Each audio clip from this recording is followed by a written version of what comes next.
Yep, that's me. You're probably wondering how I ended up in this situation. Cytonnaire. I needed to ask you that one. A Cytonnaire is a mindset, how people think. Now, people always ask us, define it. We say a Cytonnaire is about ordinary people thinking and acting differently to achieve extraordinary results. Now, what have we done, for example, with our finance? We are ordinary people. We just said, let's go to Caro and see if Caro can give us the same 100,000. And instead of the bank lending it out for her, she lends it herself to us. To you guys. So it's just thinking, acting differently to try and achieve. Imagine I can deal with that. I can deal with that. In a packed courtroom on Thursday, 26 September 2024, the atmosphere is thick with anger and frustrations.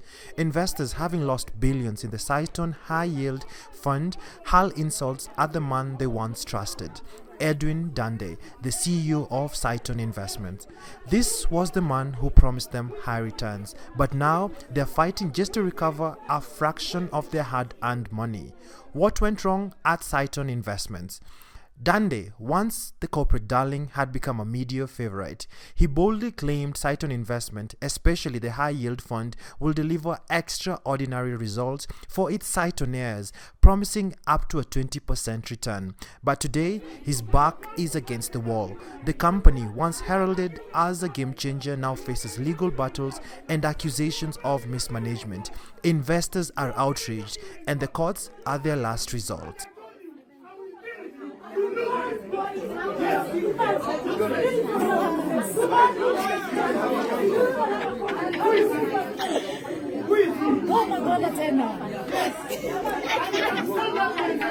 Welcome to the Business Graveyard, where we tell stories of brands and businesses that have gone under or are struggling, in order to gain insights and lessons so that history may not repeat itself in your entrepreneurship undertaking. Subscribe to our channel and hit the notification button so that you can be updated on our future videos. Also, don't forget to share your views and feedback through liking and commenting on the video. Cytonn's story officially starts in 2014 but begins in 2011 with Edwin Dande having joined Britam after a high-flying international career. He had an impressive resume, from KPMG to Lehman Brothers, Bank of America and Merrill Lynch. He was a certified accountant with degrees from Monmouth University and the Wharton School of Business, both from the United States. This was a man poised to bring his global investment banking experience back to Kenya. As the CEO of Britam Asset Managers, Dande's 3-year tenure saw assets under management soar from $130 million to $700 million, and profits grow from $200,000 to over $3 million. But behind the scenes, tensions were brewing within Britam. By 2014, Dande, along with 3 other colleagues, Elizabeth Nkunku, Shiz Aurora, and Patricia Njeri, left Britam amid legal disputes that will cast a shadow over Cytonn's early days. Britam accused Dande and his team of fraud involving billions of shillings, marking a rocky start for Cytonn. Yet, the new firm weathered the storm and the case was eventually dropped. Grew the firm, moved from number 6 asset management company to number 1, from 20 million of profitability to 300 million. At the end of the 3rd year, we had a difference in opinion.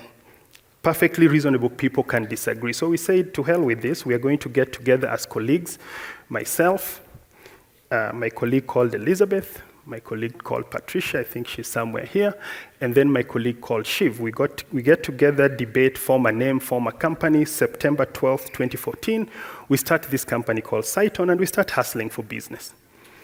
October 31st, I'm called to the reception, and I'm told that we've been served with a lawsuit. Now, I'd never really been sued properly before. This time, I saw 3 boxes. So I asked myself, this looks strange. What could possibly be written that can actually fit 3 boxes? But we said, okay, we'll deal with it. This looks like a challenge. Now, we could have sat there and started saying, now we can't run this business. Now we've been sued. And I think the total claims were almost like 9 billion Kenya shillings. Despite the early challenges, Cytonn experienced rapid growth. From a team of just 4, they expanded to over 200 employees, managing projects worth hundreds of millions of dollars. By the end of 2017, Cytonn reported profits of up to $5 million. The turning point came with the launch of Cytonn High Yield Fund and Cytonn Project Notes. Dunde's bold proposition was that ordinary people could think differently to achieve extraordinary results. The term Cytonnaire was coined, driving a wave of excitement amongst investors. Cytonnaire. I needed to ask you that one. A Cytonnaire is a mindset, how people think. Now, people always ask us, define it. We say a Cytonnaire is about ordinary people thinking and acting differently to achieve extraordinary results. Now, what have we done, for example, with our finance? We are ordinary people. We just say, let's go to Caro and see if Caro can give us the same 100,000. And instead of the bank lending it out for her, she lends it herself to us. To you guys. So it's just thinking, acting differently to try and achieve Imagine I can deal with that. I can deal with that. But few realized that this high-return investment scheme, Cytonn High Yield Solutions LLP and Cytonn Real Estate Project CPM, were unregulated. At first, investors who jumped in enjoyed returns, but by 2020, it was time for the fund to mature. The problems started showing. And then I went and took my hard-earned, saved for 6 years, $1 million. And I was like, this sounds like good investments. You know what? Let me do an RTGS to Stanchart. There is the confirmation. That was. So I sat back and waited for the cash to come in, start flowing. So for about 2 years, for every 6 months, I used to receive money to my bank account, which felt so nice. Just laying in the cart, reaping the benefits of your investments. And then just when COVID was getting into its intense phase, and I think it was about 1 month the maturity of my 3-year investment, and now I was supposed to now get my principal back and the final interest. Then I get an email from Cytonn, which was like, oh, we're able to make payments. What we do, we'll roll over the principal plus the investment, plus the interest into another 6 months. And I was like, okay, doesn't sound too bad. So they're going to, so now it's with the principal plus the interest will make it the new principal plus another 20% that they're going to have. And I was like, okay, not so bad. Then, I started reading around about people making murmurs about Cytonn not being able to fulfill their obligations, their contractual obligations. And then until the 6 month ended, I was out of a job, I needed the money, and I was like, can I just get something back, even the interest? So I decided to be patient. So after the 6 months, they're like, we're gonna roll this over for another 6 months. And I was like, nah, something must be completely wrong here. With the onset of the COVID-19 pandemic, investors were desperate to access their money. Instead, they were met with endless excuses. A frustrated investor channeled her frustrations on social media through a video that went viral, making the matter become public. So, guys, if you have watched my Insta stories, I'm sure you're well aware why I'm doing this video. So I'm doing this video because I'm honestly so upset. Because Cytonn has been frustrating myself and my friends. We invested with them a while back and we chose the Cytonn High Yield Fund. I'm looking to the side because I wanted to get that name right. We invested in the Cytonn High Yield Fund. And how this works is you invest your money and then you have to wait a whole year before your money can get the interest because they invest with it and then they pay you back. And they said, if you want your money back, you have to let them know before, when the money falls due, let them know before they roll it out to the next financial year, and then you'll have to wait a whole year again. So our money, we waited 2019, and then towards the end of 2019, that is around January 2020, we wrote to them and told them, hey, we need our money back. Because our money was falling due or it was maturing in March. This was before COVID hit. So we told them we need our money out in March. So we get to March, COVID has hit the country, and Cytonn uses COVID as an excuse of not releasing our money to us. Yet, they had invested our money the previous year. You know, like they used it 2019, they had gotten it because they said, give us notice before it falls due and you'll have your money. So for our money to fall due in March, it means in March you had our money in your account.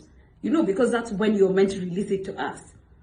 So then when it falls due, we write to them, we're like, okay, so when are we getting our money back? And they say, oh, due to COVID, we won't be releasing money. We're taking this as a precautionary measure, yada, yada, yada. We'll have to wait another whole year. We were not happy with this. By 2021, with no resolution in sight, frustrated investors took Cytonn to court. Cytonn's web of special purpose vehicle began to unravel. This is how it worked. Cytonn High Yield Solutions LLP and Cytonn Real Estate Project Notes CPN were special purpose vehicles used to collect money from investors. The amount raised through these special purpose vehicles were funneled, or rather loaned, into real estate projects owned by other special purpose vehicles not linked to the main company or the special purpose vehicles that loaned to them. That is the Cytonn High Yield Solutions LLP and Cytonn Real Estate Project Notes. Cytonn collected a staggering 11.1 billion from over 3,000 investors for its high-yield solutions and another 4.1 billion shillings from around 800 investors for its real estate projects. These funds were directed towards major development, including Kilimani, the Alma, Superior Homes that we'll talk about later in this particular story, and Athi River, amongst others. In a nutshell, this made for a Ponzi scheme because all the investors had in hand were loan notes, as the companies they made investments in did not own any of the assets. What happens to Cytonn is not the issue whether they are doing a private or public. We did an inquiry on Cytonn and we said that business, that whole activity they are doing, it mimics or it resembles fund management. That means what Cytonn does is this. They have an entity which does real estate, to develop real estate. Then they have another entity here which collects money from the public. This money is being used to fund that other entity which does real estate. Okay? This money which comes from the investors is short-term money because they said 6 months, 1 year, yeah? But the real estate is long-term. Okay? So this money cannot finance this thing is long term. If people want their money, where do you get the money? Yeah, there's a mismatch. There's a mismatch. So how do they pay these people back? And that is where now the concept of it mimics a Ponzi scheme comes in. They pay these people by other people coming in. So they exit people by other people coming in. That's the only liquidity. Two is this real estate, for example, they pre-sell. You know, you can sell off. It's called off before the off plan. So they get liquidity from that and also pay. But a lot of liquidity is if no more people come to invest with them, then these people who are short term, they can't exit. They have to wait for this real estate to be completed. So the Ponzi scheme, I'm not saying it's a Ponzi scheme, is where you can only exit a short term investor through another person coming in. As the court battles continued, Justice Alfred Mabea, who was presiding over the case, ordered that the company to be put under administration. As the company was under administration, it emerged that the administrator, Mr. Marima, had a business relationship with Cytonn, therefore could not serve the best interest of its investors. This led investors in 2021 to lift and terminate the administration with Justice Alfred Mabea ruling that the assets which were under the special purpose vehicles be preserved until investors were compensated. This was because the special purpose vehicles were still under Cytonn and the control of its CEO, Mr. Edwin Dande. A ruling was later made in 2023 on the liquidation of Cytonn real estate assets in order to compensate the investors, noting that there was no way that Cytonn's fortunes would turn around, and also the company had no credible source of funding. The ruling was however battled by Cytonn. What would liquidation mean? Liquidation will mean that all the assets will be sold and only 14% of the capital will be recovered by the investors. Most investors were in favor of liquidation, for at least they'll recover a portion of their investment as opposed to losing everything. Dande and Cytonn, on the other hand, were in favor of restructuring, which would mean that the investors' capital will be preserved in their particular narrative. And in that particular cause, they started pushing for this particular narrative of opposing the liquidation and favoring a restructuring process. Pastor Ephraim Karangi, I'm the Vice Chair of CRC, the Restructuring Committee. If we were to ask, why exactly do you support the restructuring process, Cytonn?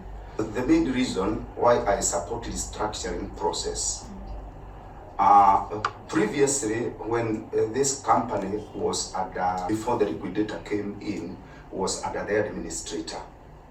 The administrator himself adequately informed us that we, the unsecured creditors, we shall undergo 86% haircut. It means I will lose 86% of my investment. And this is the main reason I stand against liquidation, because when I stand against it, as we are doing now, we shall get away of how to negotiate, how to sell the properties that are in this company, and we shall be able to get our money back. Even if we shall lose, we shall not lose as much as that. Even if we shall lose about 10%, it will not be as damaging as I will lose 80%. You can just imagine, after investing, for example, 1,000 shillings, losing 860, only getting 140 out of 1,000 shillings. This is the main reason why I stand against liquidation. I am for restructuring.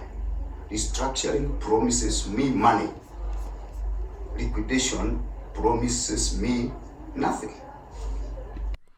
On another front, Cytonn was embroiled in a legal battle with Superior Homes, a company in which they had a 12.5% stake.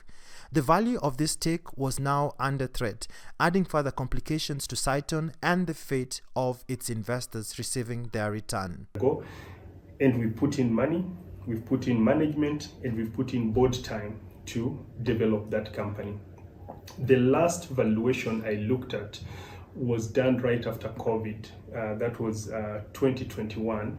It valued the company at around 9-point-something billion. I don't have the exact numbers, which then put our 12.5% stake at about 1 billion shillings. We've continued to work together until recently, when we realized that our 12.5 stake, worth around 1 billion, was being discussed to be disposed at around 250 million. Because remember, I told you on the investment side, there is a portfolio that has an issue called CHYF, and CHYF is invested in some of these real estate assets. So we have to sell some of these assets to be able to pay back the CHYF investors. So what brought about the dispute was the sale of this investment in Superior Homes Kenya. When we were not happy with that particular transaction, we went to court and the process was stayed by the court, and we thought that was it until recently, when we realized there were still discussions on this property, and that's when we said, okay, we will make members of the public know that that particular stake is not for sale, and if it's going to be for sale, then certainly not at a quarter of the price that we estimate that it should be worth. So that's what has been going on at Superior Homes. As the investors continually fought and pleaded privately for return, even just for a fraction of the investment, Edwin seemed unbothered and lacked empathy, shunning off anyone who tried to plead privately, and even sued for defamation for those who shared their experience online. At one point in 2020, my mom got unwell, and I needed some money to facilitate her treatment. And I met Dande that day. He comes to the Nairobi club, which I also visit, And I thought I could talk to him at least on compassionate ground. He gave me some of the money. I told him to give me at least 30% to facilitate treatment in India, but he refused. He was so heartless. He was very ignorant. He called me a slay queen or a drama queen. It was so unfortunate. Finally, we managed, but Mom unfortunately passed on. May she rest in peace. The case of Cytonn's liquidation was recently transferred to Justice Frida Mugambi, but investors' frustrations continue to mount with the hope for justice. 5 years of legal struggles and still no clear resolutions.